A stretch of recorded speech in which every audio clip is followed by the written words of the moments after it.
Thank you for listening to the Sounder at Heart Podcast Network, which now includes No Sonietes, Lobbing Scorchers, and the Cooler Guild. We've been independent since August of 2023, but need your support to make sure it continues. Although this podcast is free, it's only made possible by your continued support. Memberships start as low as $25 a year, which not only helps make podcasts like this one happen, but also gets you access to everything we produce. If you're able to support us at higher levels, starting at $75 a year, you gain access to a host of other perks, most notably entry into our members-only Discord, where the smartest, funniest, and most engaged commenters share their thoughts and ideas. To find out more, just visit sounderatheart.com and click the subscribe button in the top right corner. Thanks for listening. This episode of Lobbing Scorchers is sponsored by Full Pull Wines, a Seattle-based seller. Not only are they a local company, but they've been supporting independent Seattle soccer media since 2011 and are run by Sounders fans. They offer the best boutique wines in the world to members of their mailing list, with special focus on their home, the Pacific Northwest. Their model is simple. 1, they email compelling offers. 2, you request bottles that sound appealing. 3, your wine arrives at their Soto warehouse and is ready for pickup or shipping. Their Soto tasting room is also open to the public. If you're interested in joining their mailing list or learning more about them, visit fullpullwines.com. Well, sir, we got a scorcher today. Gonna be a real scorcher today. Quite the scorcher today. Well, it's gonna be a scorcher.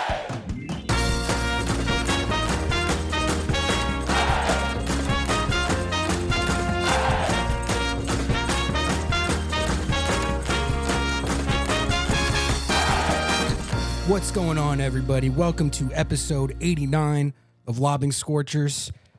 This is Ari and Noah.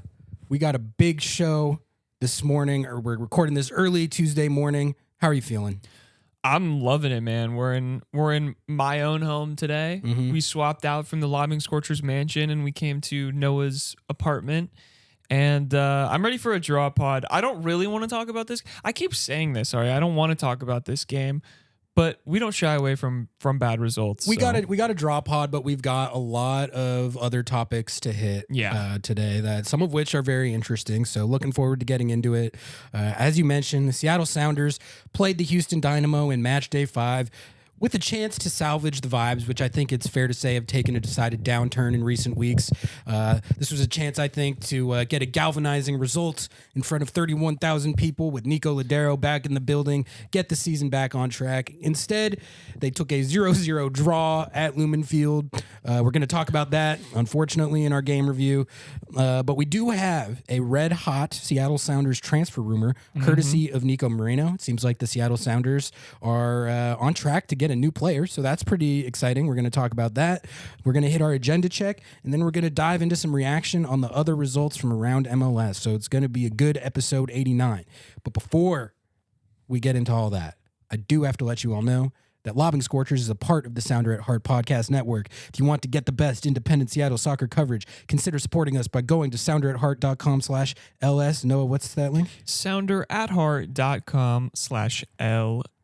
Scroll down to subscribe and support to get 30 days completely free. Every sign up through our link helps support and grow this show. The road to 100 Sounder at Heart subs is on track now more than ever. It's a great time to become a member with the season in full swing. Subscribers also now get access to the audio-only versions of our live shows right to your podcast feed. Big perk. The live shows have been a lot of fun. We even broke news on our live show yesterday morning. So we're going to get to that. But if you're not tuning in to Lobbing Scorchers kickoff every Monday at 8 a.m. and Under the Lights every Thursday at 7:30 p.m., stop on by. It's a lot of fun. You get to interact with me live and ask questions and talk to other fans. It's a great time. So definitely stop by those. And shout out to our sponsors, Hacks and Ferments, Podium Menswear, and Full Pull Wines. Please patronize all of our sponsors. That really helps them and us out. And if you use our code LS for your order on Hacks and Ferments, you get a free bottle of hot sauce with your order, and it's genuinely a very good product. Correct. Noah, is there any new subs? There is one new sub. One! Yes. Woohoo! Thank you to Devin Hansen for becoming our 82nd sub. 82. We take that. We're getting there. The road is steep. But we're getting to 100. Let's set a goal before episode 90. Let's get to 83. Oh, yeah. If we can get to 83 subs, we will take that. Anything else to show there, Noah, or should we just get into this? No, I wanted to say that we did an interview with the GM of the West Seattle Junction. USL League 2. Yep. So this is their second season, rival to Ballard. And we had a lot of fun with him. It was like, he's genuinely like one of the coolest guys. He's cool. He's got a good thing going with West Seattle Junction FC. It's the Ballard FC rival for anyone who might not know, and they're on the up. Like, we had a good talk with Corey Hinthorn is his name, and he gave us the whole lowdown on what they're doing in USL League 2, and support local soccer. It's a really good scene, and I didn't know the soccer scene in West Seattle was as abundant as it appears to be, but it is. And I gotta say, for anyone who's interested in like a guy who really loves West Seattle, loves where he's from, he said he was third generation from there. He literally has the team's slogan tattooed on his arm. Like, he loves this. Like, we talked even like an hour and a half after we recorded the podcast, just me and him. And he's a guy who loves what he does. And I'm really excited to go and see them play this season, and for you guys to see this interview. So that'll be out in the next few weeks. It'll be a standalone, exclusive interview. We got into some drama. We got into promotion and relegation. We talked it all. So look forward to that. And I'm just really excited to put that out. So that's all my promo. Shilling over. All right.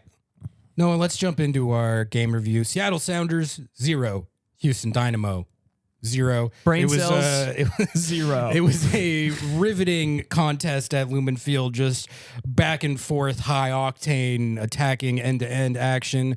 But unfortunately, neither team found the score sheet. Let's hit our lineup reaction to start it off, because there was a lot going on with this lineup, obviously. No Nuhu in this game, no Obed in this game, both on international duty. You had Jesus Ferreira with another run at the 9 with Jordan Morris still out. You had right mid rolled on in this game. It's funny. It's inevitable. It's inevitable. Every year we're like, all right, Christian's got a set position. This is going to be his role. He's doing really well with it. And every year he either ends up playing right mid or right back by the 5th game of the season. That's just how, I think if Christian is playing right mid, that's like symbolic of the state of things, injury wise and absence wise. And so this, I think, was a good example of that. This was a motley crew out there for this game. Yeah, you had a J Bell start, you had the JP Danny Leva double pivot, and no Nuhu, no Obed. So I think what the lineup looks like informs my expectations sometimes. If I see a kind of, like I said, a motley crew like this, my expectations generally become more just get a win by any means necessary. I don't really care that much how it looks. But I will say, in this game, you're playing at home against a Houston Dynamo team that's also depleted and not very good. Even more depleted, but also not very good, even if they're definitely not depleted. And a team you should be able to beat depleted when they're full strength. You should be able to score 1 goal against them. Yeah. With the lineup they had out there, you should be able to score 1 goal against the depleted Houston Dynamo. Jimmy Maurer. Do you know about the lore of him? Jimmy Maurer didn't even finish the game. Yeah, he didn't even finish the game. They brought like a 22-year-old on his goalkeeper on his debut out there. So, but I'm saying Jimmy Maurer, FC Dallas super sub string legend. Like, I didn't even know he was playing in MLS anymore. Like, he was on FC Dallas until like last year, maybe. Yeah. I think he's just always going to be in MLS. Yeah. But shout out Jimmy Maurer. Shout out Jimmy Maurer. Anyway, there's not that many key moments to go over in this game, frankly. I thought Seattle's chance generation was like sufficient to get a goal in theory, but they didn't. Right. But it's not like there was 0 chances. JP had the one just over the bar. I thought that was a pretty good look. You had Christian and Paul Rothrock forcing the goalkeeper into some really nice saves. I feel like there was a couple of other solid looks, I guess. Yeah. But but they couldn't score. And I guess that leads me to just sort of how I see this game in general, which is, like I said, it was a chance for a galvanizing result, chance to get a win that was badly needed and get things back on track. And it was a missed opportunity, but more than that, it was representative of a talking point that I was hoping that we would be able to avoid, which is that, like, Noah, after the Charlotte game where they blew the lead and it was 2-2 and everyone was feeling kind of sour about that result. You had people out there saying, "Oh, same old Sounders," and we took issue with that. We were like, no, that was clearly not. That was clearly not. Like this offense has looked meaningfully better with Pedro de la Vega in the mix and Jordan Morris playing like this and Paul Arriola looking pretty good. Jesus Ferreira had been doing some good work as a facilitator. So it was not the same old Sounders in that game, and that talking point was incorrect. This game, that was what the Seattle Sounders were doing last year. That was honestly a carbon copy. And unfortunately, anyone dishing that talking point of that looked like the team that we saw last year is correct. So that was my first unfortunate takeaway. Like, I don't think that's an overreaction. I think that is very I don't really know how you could come to any other conclusion, frankly, after watching that, which obviously the injury situation sucks and is brutal. And I'm even willing to accept that given the injuries and absences in the situation with the roster right now, I don't expect them to look like Real Madrid out there. I don't think they're going to be hanging 3 to 5 goals on even this Houston Dynamo team. But that being said, they should have been able to score a goal in this game. I don't think that is an unreasonable expectation. And I think the consternation and criticism towards the offense in this game is merited. And, Rusnak and Ferreira are a part of that. And that's basically what I came out of this thinking. Yeah, this game was a stinker. This game felt like two teams that were kind of rotated, but just depleted. You know what I mean? And even that said, I think the Sounders did have some good opportunities. I thought Paul Rothrock brought it pretty good in this game. He scored a volley that was offside. I guess he didn't score it because it was offside, but he had a nice finish on that. He had a nice finish that went over the bar, I think. There was a cross from Paul Rothrock that a defender tried and cut out in the 60th minute, and it was literally an inch from going in on an own goal. It was literally right there. And then that shot that Albert pulled back, he was in the box, squared up, and he pulled the shot back and made that pass to Alex Roldan, and it was saved. That was a great opportunity. And I understand that, people don't like it when we say, well, there were opportunities there. They didn't look terrible. They didn't look awful. I saw people crashing out about this game more than I've seen about any other game this season. And I was sitting there watching it that was not a fun game to watch, but I'm not super concerned. I think we can get into the discourse about Jesus Ferreira, but something that coach had said in the postgame presser was I'm not going to get mad at him. This is essentially his second 1.5 start at the 9. It's his first full game playing at the 9. It's going to take time for him to get settled in. We've been saying that. And I don't know, that's just what it felt like, was an unlucky game that, Houston came there to grind out a draw, to grind out a defensive game. They played their game correctly. I'm not saying it's a good result, and I'm not saying that anyone should be, patting them on the back for it, but it's this felt like a March game against a Houston team during an international window. I don't know. What do you see it any differently than that? I just think that all those things that you said are correct and should be taken into account. But I do think if if fans came out of that feeling like all those things taken into account, you should be able to score 1 goal against the Houston Dynamo at home. Yeah. I think that's fair and merited. Like, I don't know about full on crashing out, but like, I think the negative feelings that people have coming out of that result, like, especially because like what I was saying, man, it's like, yeah, we can sit here and say like they had some good chances. The XG was cooking, but like, how many times, like during the first couple months of the season last year, did we say that same thing? Like at a certain point, that stops mattering. Like you got to be able to score against the Houston Dynamo at home. Well, we know I'm famously anti-XG, so you're right. Exactly. You were kind of advocating for it there. We had to switch. We actually switched positions there. For a exactly. minute. But I mean, I don't know. That's just how I came out of it feeling. I think, for me, maybe I'm just because I've found Nirvana, with this team, and accepted the reality of what it is right now.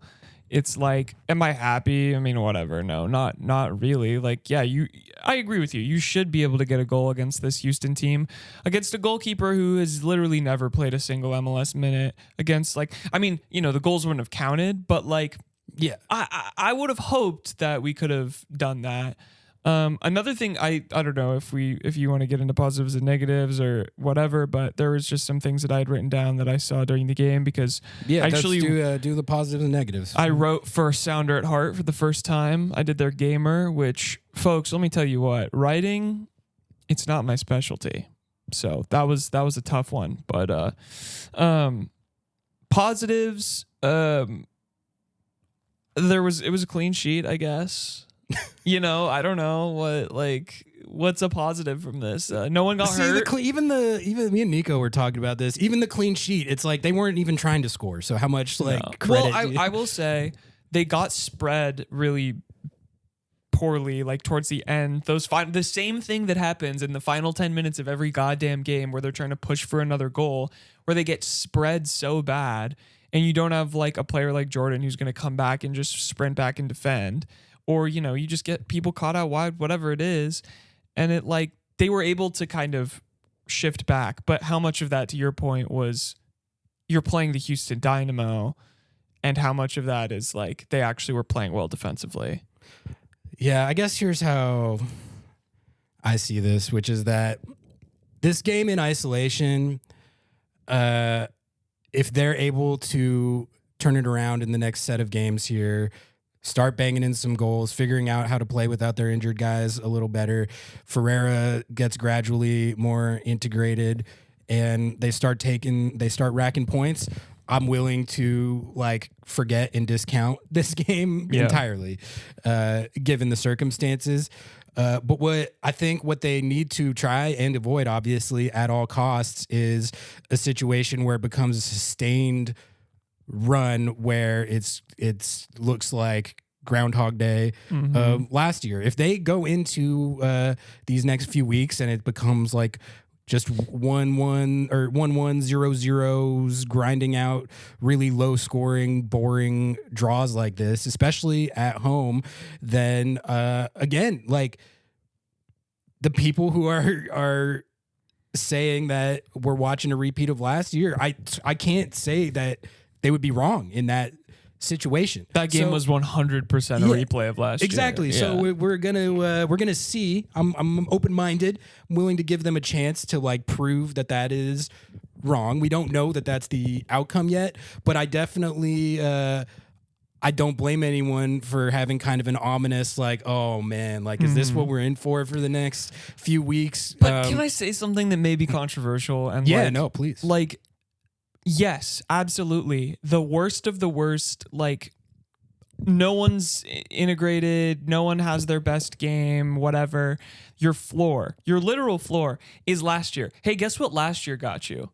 To a Western Conference final and 15 minutes away from MLS Cup. But not from playing like that. They I'm just saying they improved that's your quite floor. a lot. Yeah. And I guess I'll do my positives and negatives, but I guess I would accept that as a positive, which is that it does not appear that it's like a bottom is going to fall out type situation. It doesn't appear that they're going to be like non-competitive or getting overrun by anybody, but that's not the standard we should be holding them to. No. And I'm not trying to turn this as like a, guys, this isn't bad. I'm just trying to say if this is the world falling, it could be worse. Like it could be, I've seen so much worse from this team.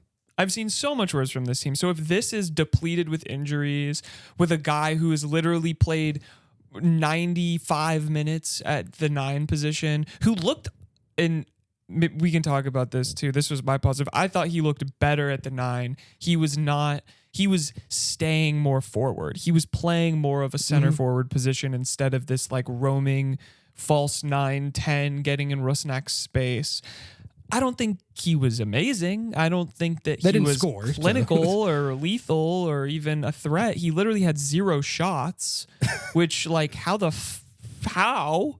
I'm not saying he looked good. I'm just saying he looked better. And like if you can consistently get better in your second, like noticeably better in your second time out on the park, like what? I mean, I think 2 things can be true. His integration is turning out to be more of a gradual process than we would have hoped, and that's honestly to be expected to a certain extent. Like anytime you're integrating someone into a new team, like that's probably going to be a part of it. So that is true. And then they also should have been able to score 1 goal against the Houston Dynamo at home.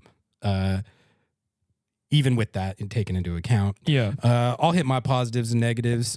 Positives, the Seattle Reign, Noah. Yes. Big dub. Did you see this goal? I did. That goal was Bug on her first goal, professional goal. If you have not seen the Jordan Bug goal that for Seattle Reign at North Carolina, that might be the goal of the NWSL season. That was incredible. The way she teed that up. Oh my God. I don't know if that meant or if that made SportsCenter top 10, but that should have been number 1. It made Lobbing Scorchers top 10. It's number 1. It's the best Lobbing Scorchers goal of the year so far. So we should plug our besties at the Cooler Guild who broke that whole game down and talked about it. They have literally been Jordan Bug like evangelists. Like, you know how we were Paul Rothrock evangelists? They've been doing it for Jordan Bug, so it's even more of a banger for them. So sub to the Cooler Guild right now. Sub to the Cooler Guild. The Nico ceremony was nice. It was sick, yeah. I thought so there's been a lot of kind of drama with that. You know, he feels like he was talking to Nico Moreno about it after the game, and he was very upfront about how he felt pretty sad about how that went down this offseason, and it seems like he feels a little disrespected, which is unfortunate, man. Like, you never want a club legend, especially the club legend, like the build the statue guy, to feel that way. But the ceremony was, I mean, they did it up for him. They did. I thought it was awesome how they lined up all the trophies that he won with this Adrian team. even came out there. Adrian came out there. The crowd was going crazy. And I honestly think that's sort of what made the game even more of a letdown is that the building was actually most buzzing it has been all season. I was going to say that was going to be one of my positives was just the attendance. Like, I have not seen... There's a lot of people there. They were into it. It seems like... And I think that was the first match where they did the free tickets too. So like that rocks. I think people came out to come see Nico. I think people came out because there were free tickets. I think people came out because March Madness was in town and people just wanted more sports.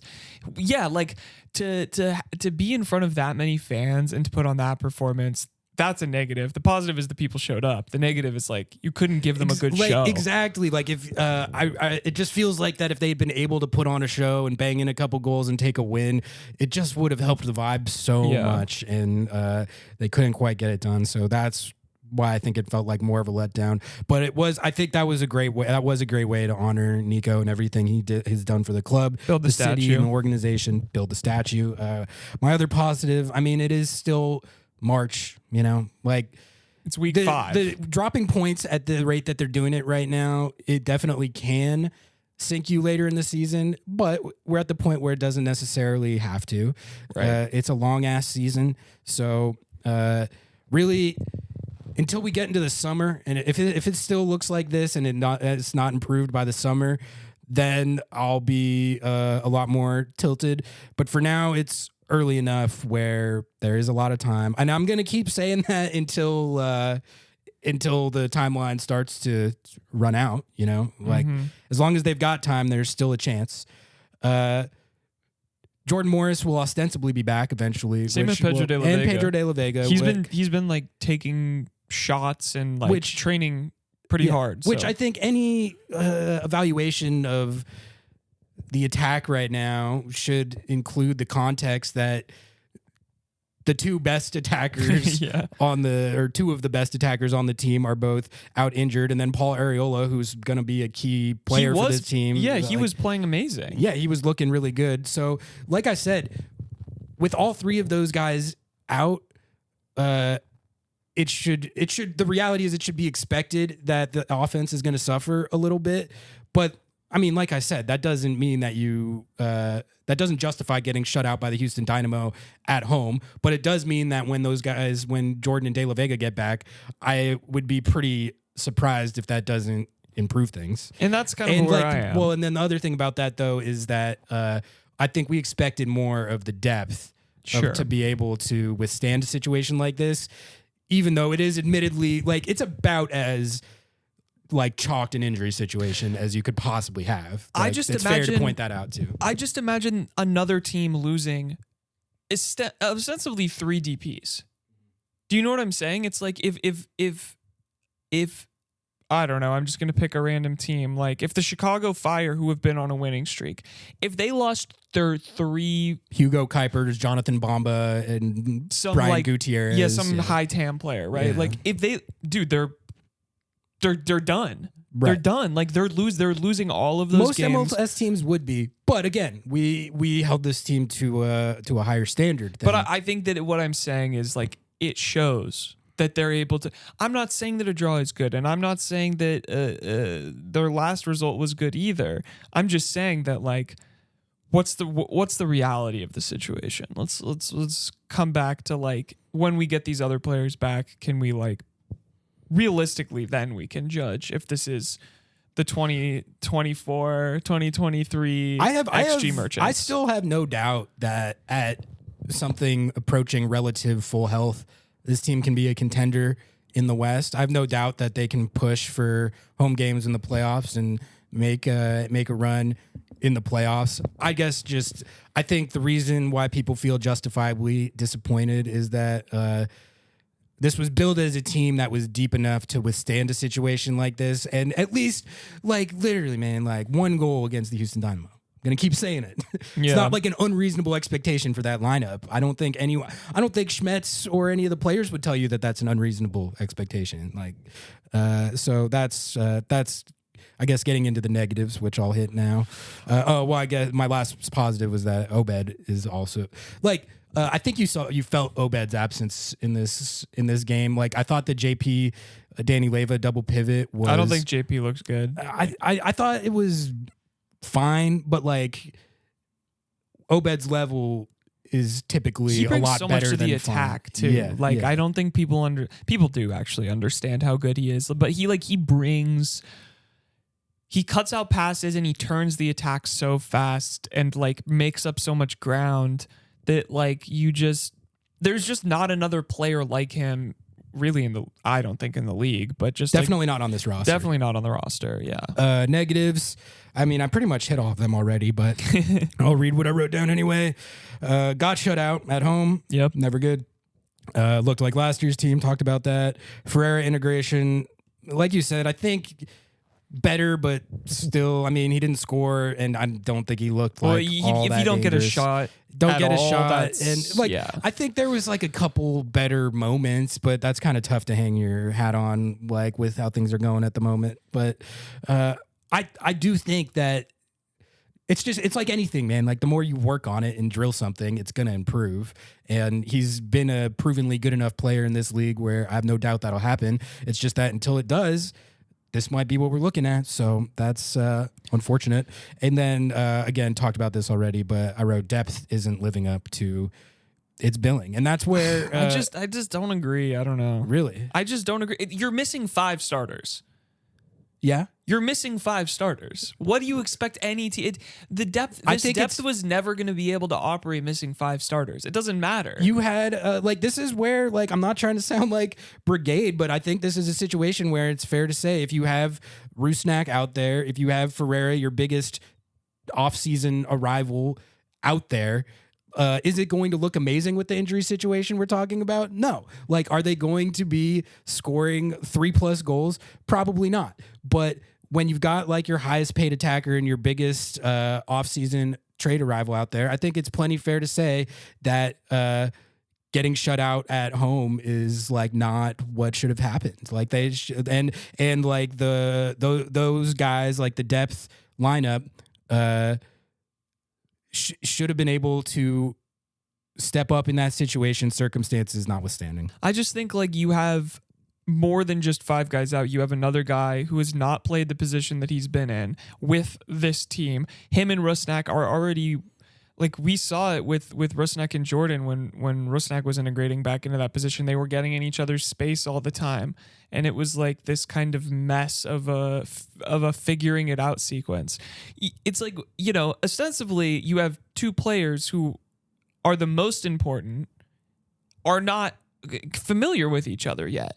And that's you have to take that. That's basically another 2 starters out, because it takes them from starter DP quality to I don't know. If you ever played a pickup game, sometimes you click with people, sometimes you don't. I don't know. It's just random, And I'm not saying that that's the standard that we should set for the Sounders or anything. I'm just trying to say the context of it all. I'm not crashing out about this game. This was so rotated. This was such a silly I don't know. I think we have to see what happens over this next set of games. I said, there were just people going insane. Right. I wouldn't full on crash out over a soccer game no matter how bad it got. But I get the frustration is what I'm saying. It's not you can't get shut out at home against the Houston Dynamo in front of 31K. But it happens. And then expect people to be happy about that. It happens. It's March. It happens. It happens, but it happened a lot last year. Sure. But it's March and it happens. That's MLS. I don't know. We play through international breaks. It's stupid. Maybe we should be yelling at MLS. We can. How does this game change if Obed's involved? How does this game? I know the Nuhu, whatever. I'm not a super big Nuhu defender, but that's a piece. The defense was fine in this game. I think it's kind of hard to judge because, again, Ben Olsen literally admitted that they were playing for the 0-0. But I said, I'm gonna let this next set of games play out, and if they improve, start scoring goals, maybe in this Quakes game, one goal. If they could get one goal, that's a good start. Little benchmark there, and maybe if they're feeling frisky, 2 goals. And if they do that in this game, I'll be okay, I can the Houston game, I can whatever that a little bit, that was like you said, totally ravaged lineup with Ferreira not integrated yet. Rusnak doesn't have his boys right now, Morris and De La Vega, who I think he's shown to be a very good force multiplier I think that's Max Aquino's term. I think that might be the thing with Rusnak. It's he's an excellent force multiplier, but we're going to see if he can actually put things on his back. And if he's able to at least, like I said, man, I don't need this squad bamming in 4 goals a game. Just get me 1 goal against the goddamn San Jose Earthquakes. Yeah, I don't know. Rusnak, to me, I don't know if anyone's played Balatro. I don't know if you've played Balatro. It's a little game. He's the multiplier, like you were saying. He's the X2, the 2 times. But you got to have the number in front to multiply it. If it's 1 times 2, it's 1. If it's 100 times 2, it's 200. It's you've got to have the pieces there for him to be successful. argue in the comments whether he should be, I don't know, not be a DP because of that. But like, I don't even think he played poorly. Like, I think he created multiple chances. He had that really nice pullback on the shot, like I was talking about, and made a pass out to Alex Roldan, who, I mean, that was a nice sequence. That was a nice sequence, and like there was opportunities that he made. I'm not saying that I don't want to talk about this game anymore. Yeah, I give up. Let's go to agenda check. Let's hit our agenda check. What do you got, Noah? Do you want to dish yours? All right, I got one agenda. It is about Jesus Ferreira, the Holy Ghost agenda. Explain. Do you get the bit? Because it's the Father, the Son, and the Holy Spirit kind of thing. Yeah. So he went ghost. I'm sorry. If you want to say Albert Rusnak goes ghost every game, Jesus Ferreira went ghost, dude. 0 shots on goal. That's despicable. That's despicable, bro. I mean, were you just saying though that like but not one? Yeah, that's what I was saying. Like that, even with the integration process, like it's not. I don't even think it's just about him. I think everyone out there deserves whatever criticism they get, for not being able to score a goal in this game, or not even. It's not even about deserving it. It's just like to be expected, Yeah. No, I agree with that. I think. Listen, he was not good. I'm not trying to say he was good. I'm just saying like. Not one shot. Yeah, I mean, I'm not going to argue with that. That's crazy. I just think that, like, as much I try to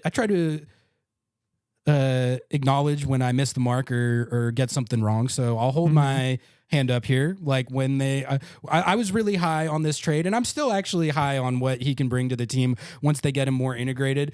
But I was hopeful in perpetuating the notion that his prior MLS experience and his prior experience playing with some of the guys on this team would theoretically expedite his integration more, and he would be able to hit the ground running at the start of the season and for Champions League maybe more than an average player or like a player coming in from outside the league. I was hopeful about that, and I thought that was a decently likely outcome given what I've seen from him as a player throughout his career and the experience he had playing with guys from the national team. And all that did not pan out like that. It's clearly a thing where it's more like integrating a player that came in from wherever than it is like a guy who you think, oh, he can like slide in right away and look like he's been on this team for a while. That just didn't happen. So, and he seems like he's a player who needs a little bit.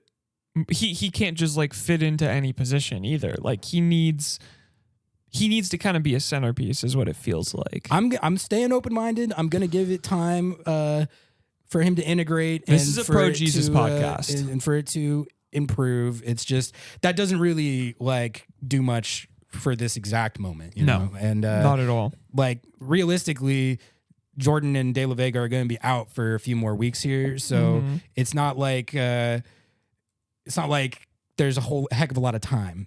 So. Yeah. My other one here, I wanted to jump back to the Pedro De La Vega is the savior agenda. Oh, this is a throwback. Listen,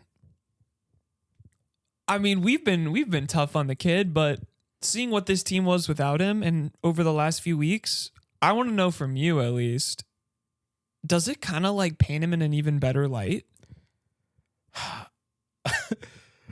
I mean, as far as what he brings to the team and what we saw him bring to the team this year, then yeah, like I see what you're saying, but I think that sort of illustrates what the problem is, which is that he hasn't been able to stay on the field. Yeah. Like, it's fine to say that the team would look better if he was playing, but if they can't keep him on the field, like, what am I supposed to do with that information? Yeah. Like, okay, yeah, it would look better if he was playing, but he's not and hasn't been a lot. And like, it's really like, I hate when people propose the notion that it's like a player's fault for getting injured, you know? Right. Like, it's not like I feel bad for him, and especially because of how good I think that he's looked to start the year here, but it's just tough, man. Like, he hasn't been able to stay on the field. It's unfortunate. Well, I think that's really the key, right? Like, his talent is undeniable at this point, but he just, and this is why I was trying to another reason why I was trying to slow expectations is like, it's kind of comical at this point. It seems like every time you see him being God tier, he like reaches a new level you thought previously impossible. And there it is, a muscle injury, a knee, a calf, a butt, a toe, I don't know, he's going to break his nose next. Who knows? Like, it's just, I don't understand how you can continue. And you talked with Joe Lowry about this, and he was kind of down on De La Vega. I think he's been down on it. Yeah, I think a lot of the national people who haven't watched him play like when he has played like we have are probably looking at the whole thing like it's a categorical bust, which I think that is going to be what is determined through the rest of this season. What I was talking to Joe and Nico about is like, if I feel like they're getting to a situation where it's like, all right, we give this one more run. We ramp him up, get him healthy, and put him back out there and hope that he can consistently be the player that elevates this team like we all hoped and expected that he could be. And if he does his hammy again, then like things are going to have to be assessed regarding the future. Yeah, you can't be a DP and not play. Yeah, like that's hard. Might sound harsh, but that's just like the reality. That's just like it's not It's nothing to do with like it's not a comment on his quality. Yeah, it's a comment on the reality of a league where you are constrained by your heavy reliance caps on these roster spots. Yeah. So I mean that's brutal. Okay, here's my last agenda. This is something I noted in my game recap, but the Georgie is found out agenda. They slammed Georgie with 3 defenders in this match whenever he was on the ball. And they were tackling him. They were like literally like rugby. Throwing him to the ground. Yeah. Yeah. He pulled off 2 different players got yellow cards for like literally throwing him down. Yeah, like just not even it's like a tactical foul, but like tactical rugby foul. Yeah. I don't know about found out, but that definitely that was the Houston Dynamo. That was one approach to defending him is if he's about to like truck through you, you just grab him and tackle him. Yeah. Which I don't know. I don't think they were red card fouls, but it was like the definition of cynical. Yeah, it was I mean, it was very clearly a yellow card. Like both of them were yellow cards, and like I don't know. It just sucks to see people kind of like, all right, he's good. Fucking defend him harder. Like he's a handful. I don't know how I would defend him if I was trying to. I think that's effective because his getting out of those situations, he's not necessarily going to make a really tight pass or, you know, the one kind where of they had find an literally outlet. 3 guys on him. That's what I'm saying. And Schmetzer even said this. Someone's going to be open if you have 3 on him. Yeah, but if you have 3 on you too, how are you supposed to he's find not the good outlet? in tight passing windows, like in my opinion. So like he can play a cross in on a tight passing window, but they're not letting him get to the position where he's dangerous on the cross. So I thought they defended him well, but I think like that's a blueprint for the way that people are going to take him. And it's not as hard to pull 3 defenders late in the game to just swarm a guy because you're already probably going to be playing a deeper line. When you deploy him, unless he's starting, he's usually just pressing. So you're already back in your half. I don't know. It's going to be an interesting little wrinkle, but this is something that Schmetzer had noted in his post-game presser, which was kind of why I wanted to bring it out. Is he's like, yeah, well, the league's finding out about Georgie. Yeah, they're figuring it out a little bit on what he has to give. So I think if they train him more on those tight passing windows, and if he can get his passing a little bit better, like he could be insane. Because if you can pull, dude, he's basically DK Metcalf. Like, you know what I'm saying? Like DK Metcalf would pull 2-3 defenders, and then you would have one of the other two passing options open. If not to be a football podcast. It was a interesting little new wrinkle that the Dynamo deployed against him. I hadn't seen a team try that yet. Yeah, it kind of worked. Yeah, yeah, it worked. All right, should I hit my agendas? Yeah, go for it. All right, mine are Noah. You down to clown on the U.S. men's national fraud squad a little bit? Yeah, can we do it? Why don't we break? We'll do an ad break. Okay, we'll recap the game a little bit, and then we'll bam on the bot squad. Okay, and then do those as agendas. We're gonna take a little ad break. We'll be right back. It's a new year, and that means new gear. The 2025 MLS jerseys are available on MLS Store. It's the ultimate destination for every fan, whether you're repping the Seattle Sounders or, any other club you secretly root for. MLS Store has it all.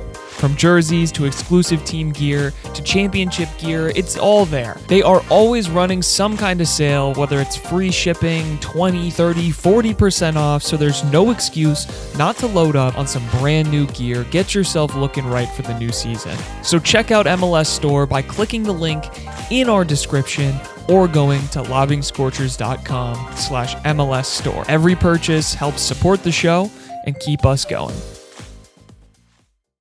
Ari, as a dedicated fashion expert, how do you do it? Day in and day out, I see you rocking the best fits. I need your help. No, I'm glad you asked. People ask me that a lot, and I can tell you need an upgrade. Looking for timeless menswear and durable home goods with a touch of the Pacific Northwest? Podium in Edmonds, Washington has you covered. As Edmonds' first ever men's general store, Podium offers a curated collection of quality clothing and durable goods featuring domestic and European brands.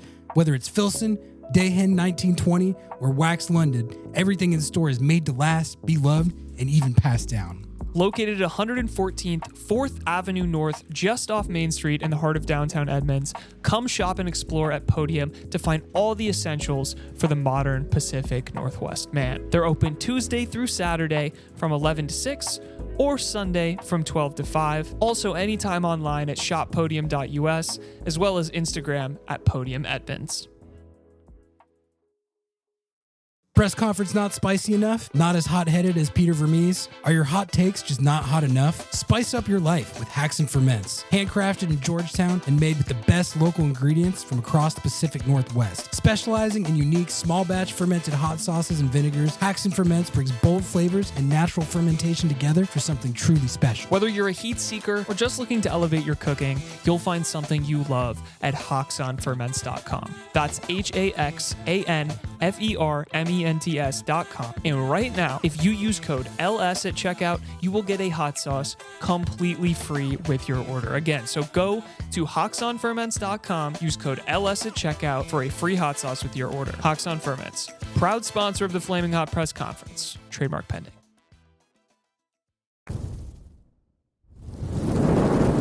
So yeah, my agendas are regarding our regarding friends. that you might have skipped the ad. And if you did, don't we skip know. the ads. Okay, anyway, sorry. Regarding the U.S. men's national fraud squad, no, I did about 30 minutes on stream the other night, having a good little laugh at their CONCACAF Nations League campaign, which did not go especially well. It went well for us. Yeah, I mean, I was on the up after it. I thought it was funny. The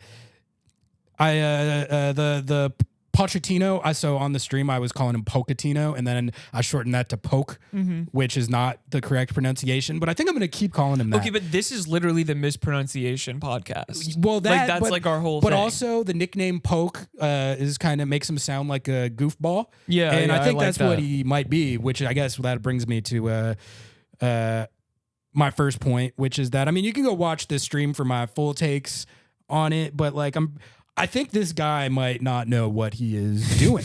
Like, well, he did coach Chelsea. Like, I mean, you know so what I'm saying? that's what's so funny about it is that he is the man that the bots have been touting as what is needed to elevate this quote unquote golden generation. Like Greg Berhalter isn't getting enough out of these players, but if we hire a real coach, that's going to get this team going. Like that's what we need. They've been saying that for years, have they not? They've been literally saying that for years.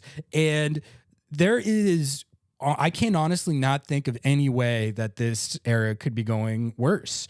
it is not only not going well, it's pretty much already a joke. Yeah. It's pretty much already a joke. And that brings me to my first agenda, which is that if you're one of the USMNT fans who has spent the last 5 to 7 years trashing on guys like Giassi Zardes, Jordan Morris, Christian Roldan, Jesus Ferreira, you should just... I'm going to redo that. Yeah. Was that Siri? I don't know. If you're one of the USMNT bots that has spent the last 5 to 7 years trashing on guys like Giassi Zardes, Jordan Morris, Christian Roldan, Jesus Ferreira, you should just stop talking. Just shut up.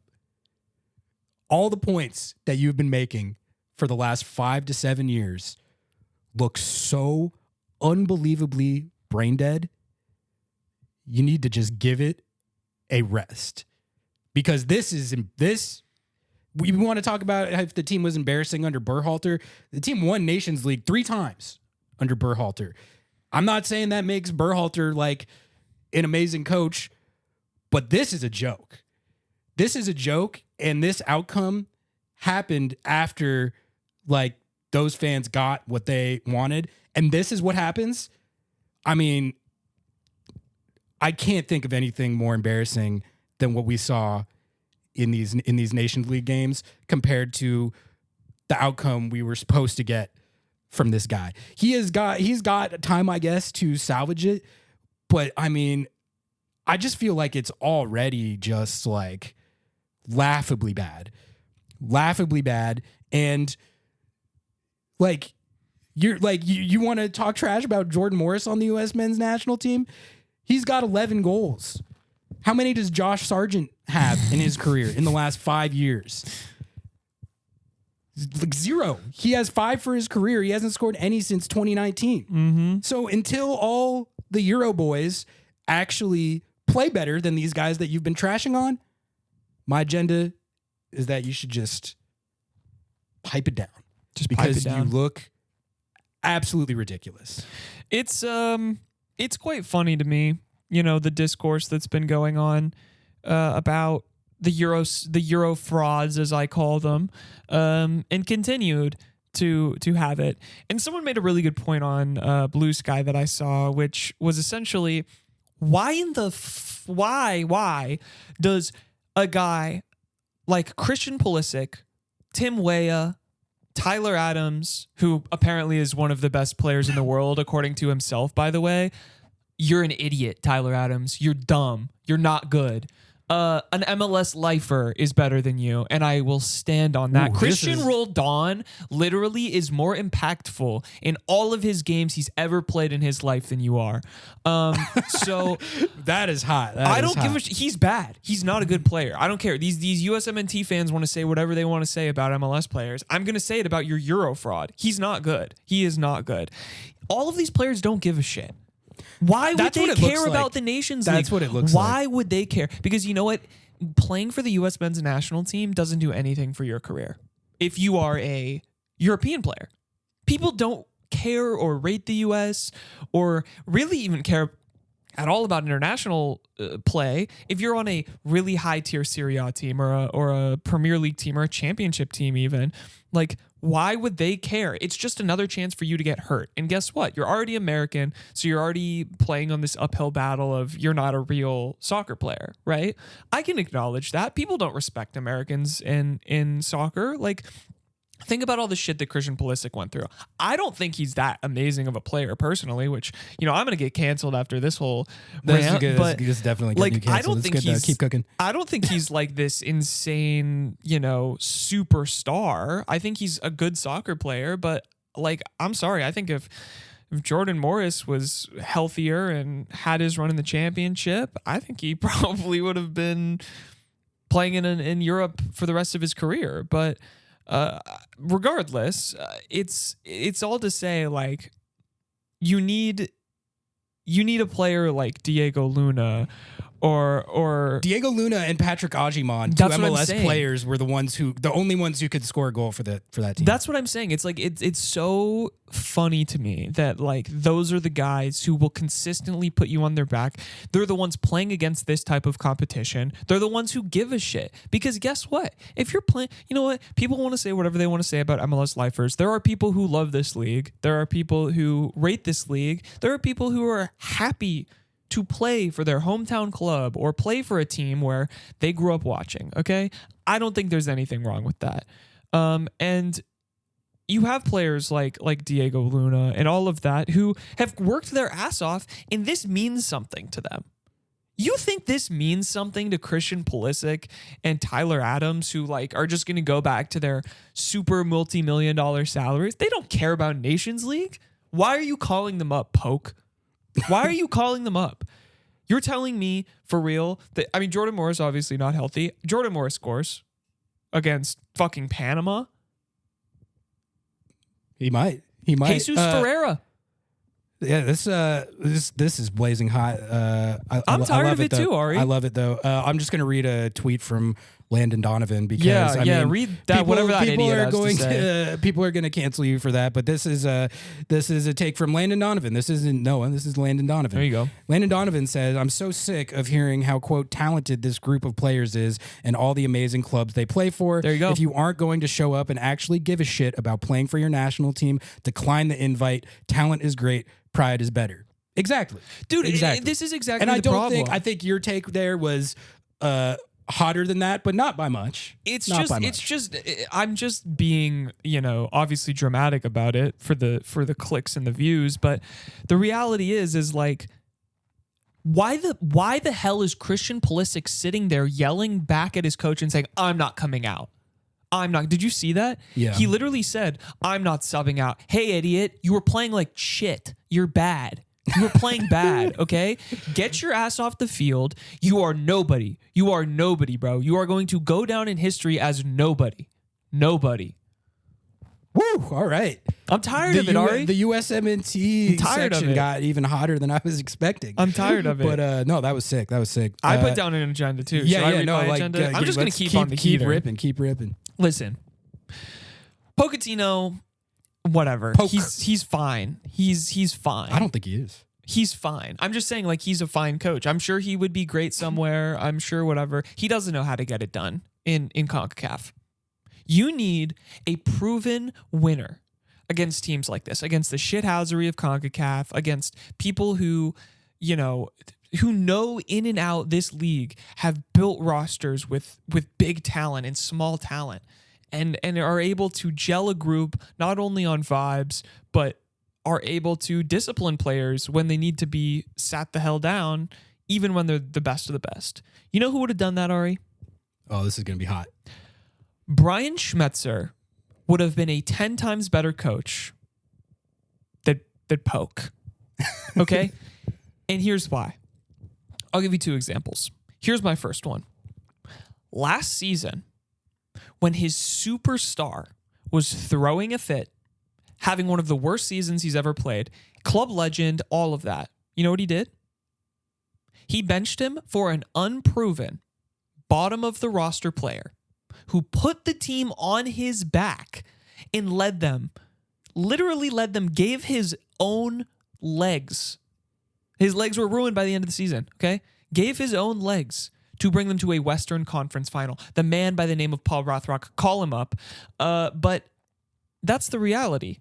You need a coach who respects and understands that the people who want to be there day in and day out, grind it out, give it their all, not the people who play for the club with the big name.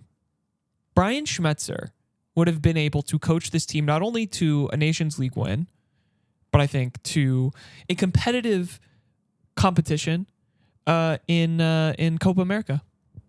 I'm going to say it, okay? He is the type of player who knows how to win tournaments. He's the type of player who knows how to get guys to gel. He's a type of coach who is able to actually work within the confines of a really shitty roster management, okay? He will work with whatever he has, and he will build a championship winning team with superstars and scrubs and whatever, okay? Brian Schmetzer should have gotten the job. That's a hot agenda. The only thing I disagree with is that Polk is a fine coach. I think he might just not know what he he's might doing. just be bad. I think he might just be bad. I don't know. What do you think about Brian Schmetzer? Do you think Brian would have been a good for USMNT? Yeah, no, I think that I just don't know if he would have wanted or taken that job. Well, he said he wanted it. Oh, I guess he did. Yeah. He literally he went on the radio with our he friend was of the pod, yeah, Jackson Phelps. He did say like if that opportunity came, like I would, like they didn't even any give coach him a call. would be interested. Yeah. The thing is, I feel like pretty much anything would be better than what we're seeing right now. So, and to add insult to injury, you literally have Greg Berhalter turning around the worst club, the most cursed club in Major League Soccer. Dude took a team that literally needed an exorcism to a winning streak and beating the best club in MLS right now. He literally beat the Vancouver Whitecaps, who had done something only like 4 clubs had ever done in the history of MLS, right? Like they had this insane winning streak and all of this stuff, or to start the season at least. Guess who gets it done? Guess who gets it done, Ari? Greg Berhalter. Yeah. Greg would have won this game. That's another good agenda. Well, I think, I don't know. We say the Berhalter stuff somewhat in jest, or at least I do. But I mean, he at least won Nations League, man. He at least won Nations League 3 times. I mean, all right. Well, I think that's enough USMNT punditry. Let's I'm keep gonna it get the moving bots here. in my mentions. No, are you down just for in the interest of time, just to go right to the transfer stuff? Yeah, let's do it. Okay, because this is actually an exciting story surrounding the Seattle Sounders. A new player.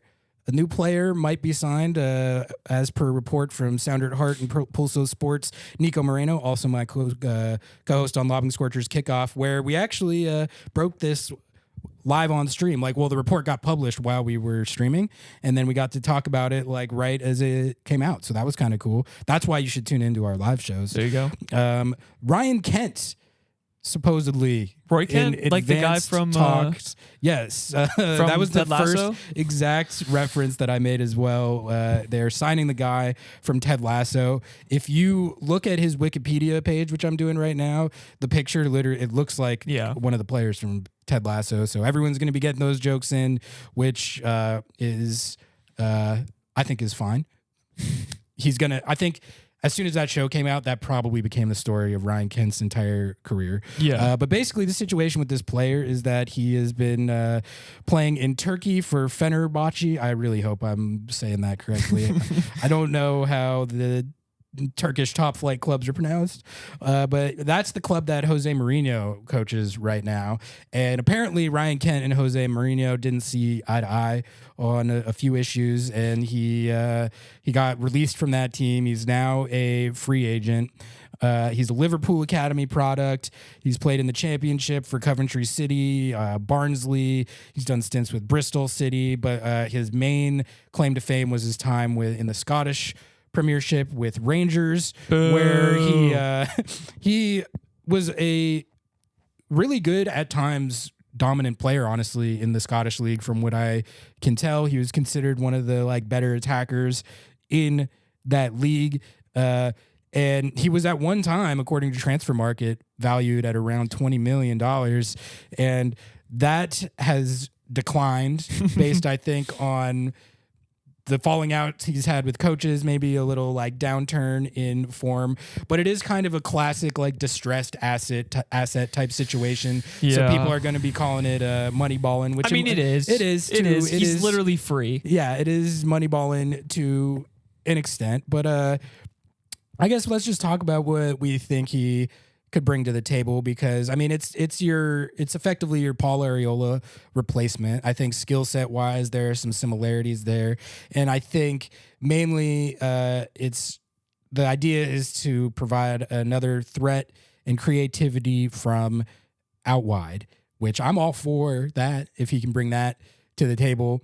I think the issue here might be motivation and buy-in and just general temperament rather than talent. But if they can harness all that and get him locked in. I think it seems to me that there's a chance that he can be a plus contributor for this team. I mean, if anyone can do that, it's Brian Schmetzer. Yeah, sure. I mean, and we've seen the Sounders do stuff like this before.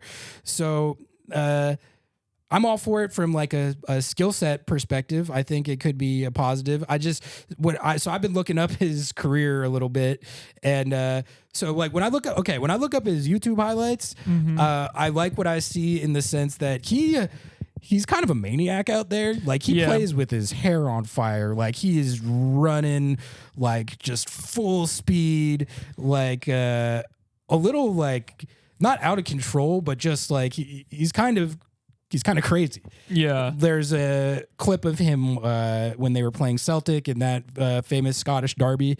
He punched a guy. Yep. So he's face puncher guy 2.0. So obviously we don't condone that. No. You can't do stuff like that because you'll get red carded and you shouldn't punch people. No. Or banned from an indoor soccer league. But what I will say is that I think a maniac, a guy who just plays the game like a goddamn maniac, which Ryan Kent seems to, that could be something that this team could be a boost to this team. Just a little more craziness out there in a controlled and productive way, not in a punching people way. But I like the fact that he plays high octane and high intensity style. I think this is an interesting transfer. For me, it's really funny because I see people online oh, let's go. This is a good transfer because he's a European player. Yeah, he's English, so therefore this is a good transfer. When they apparently were, according to Nico on the live stream, which you should go watch, they were also looking at Bob T, one of our favorite players. Seems a little similar to Bob T. Yeah, Robert Taylor is also English, so no, he's Finnish. He's Finnish. Okay, whatever. They're all European. He's European. He's also a Eurostar, but also in MLS, so it doesn't count as a good transfer. And who's the other one? The former Atlanta player and then Inter Miami player, Gressel. Yes, Julian Gressel. Julian Gressel. That was another one.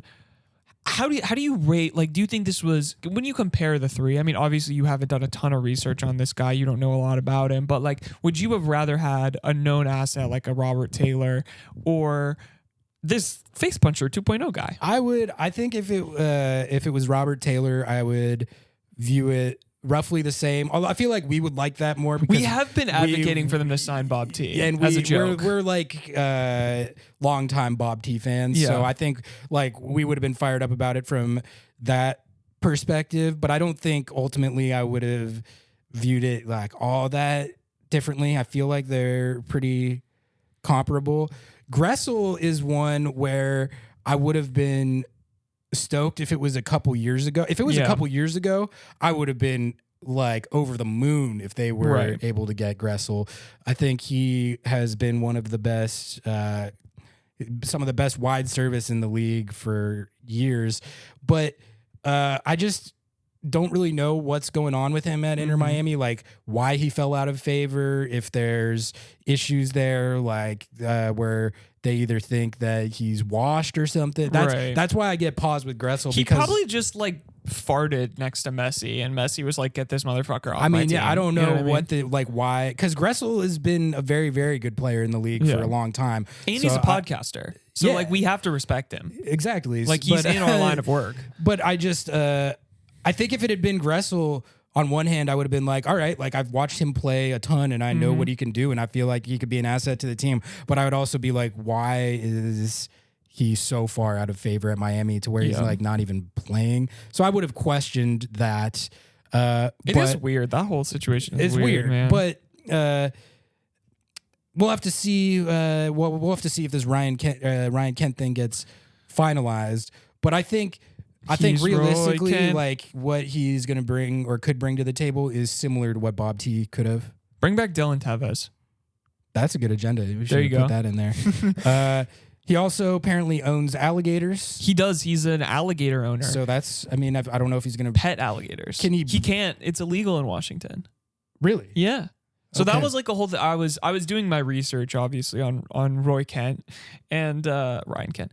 And he owns pet alligators, and he was allegedly trying to go to like Iran or something, the Iranian football league, because you're allowed to own alligators there. That was like his criteria. Yeah. Or maybe it was Saudi Pro League or something. I don't Hopefully know. I'm they getting can, it wrong, but it's some Asian football Hopefully they club. can get him a waiver to bring his alligators. I mean, that's. Yeah, you should be like, you should be able to. I wonder, like, does he keep them just confined, or can he pet?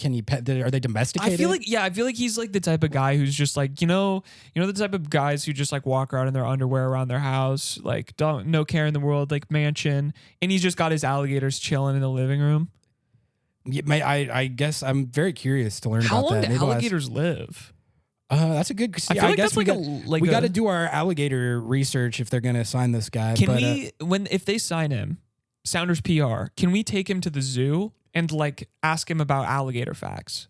Like, I think that'd be a good video. the alligator thing is going to be certainly going to be content. Yeah, I don't think there's anyone else on the team who has alligators. I feel like, but that's Steph okay. Fry has the wrinkly dogs. The wrinkly dogs are cute, but this is a player we've never seen before. A guy who is insanely eccentric in a way. He's eccentric. I think He's like a very like.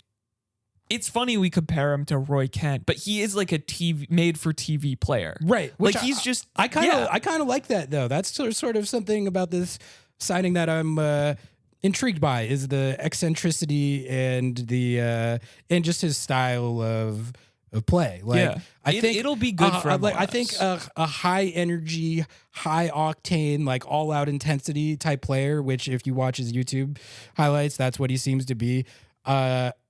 I'm definitely interested as to like what a player of that profile could bring to this team. Alligators or no alligators. Yeah, like I mean, maybe he'll become a Florida Gators fan. I don't know. He might have to. Yeah, like it is actually surprising that he didn't sign with Miami though, because you are, I assume, allowed to have pet alligators down there because they kind of just roam around. They have a lot there. Yeah. Yeah.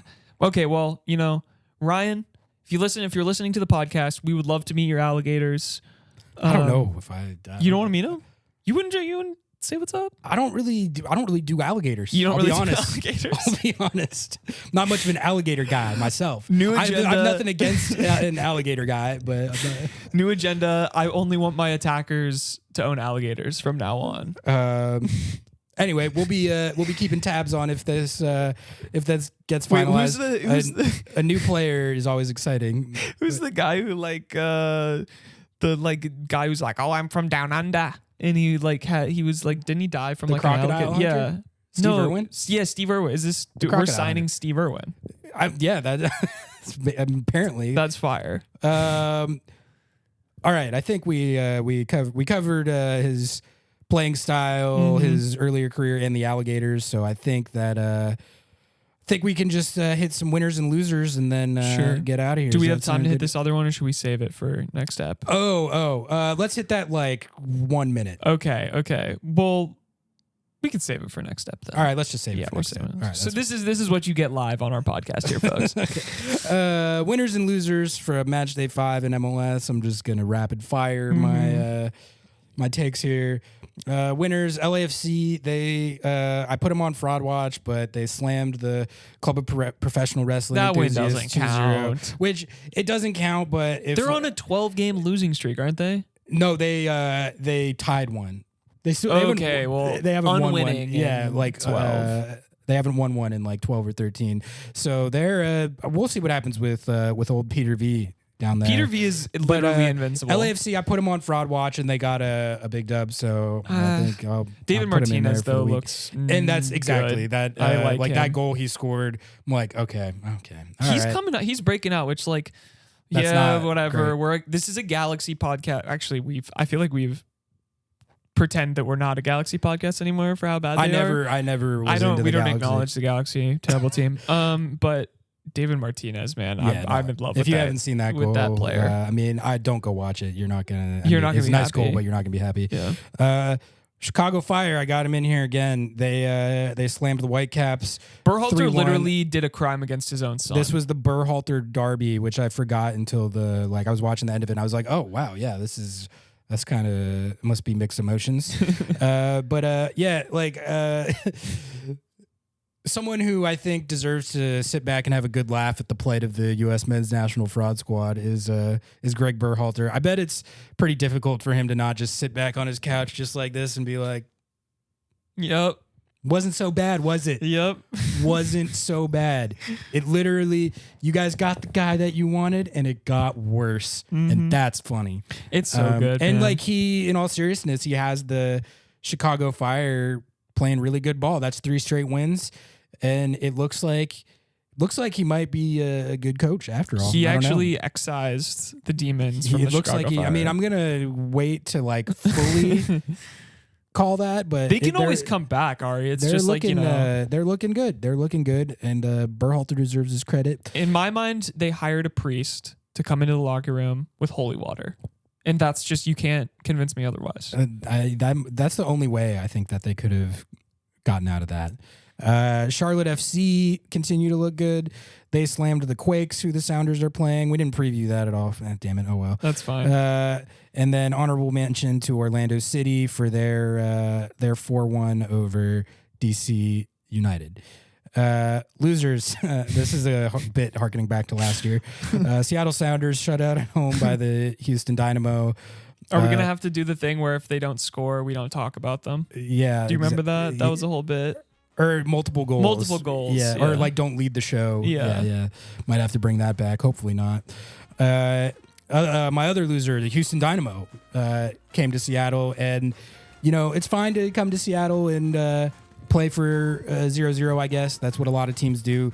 But I'm going to put you in the loser section if you play negative soccer, which Ben Olsen literally admitted post-game that they did. He does love to do that. And then RSL, I'm putting as a loser because they play at America First Field.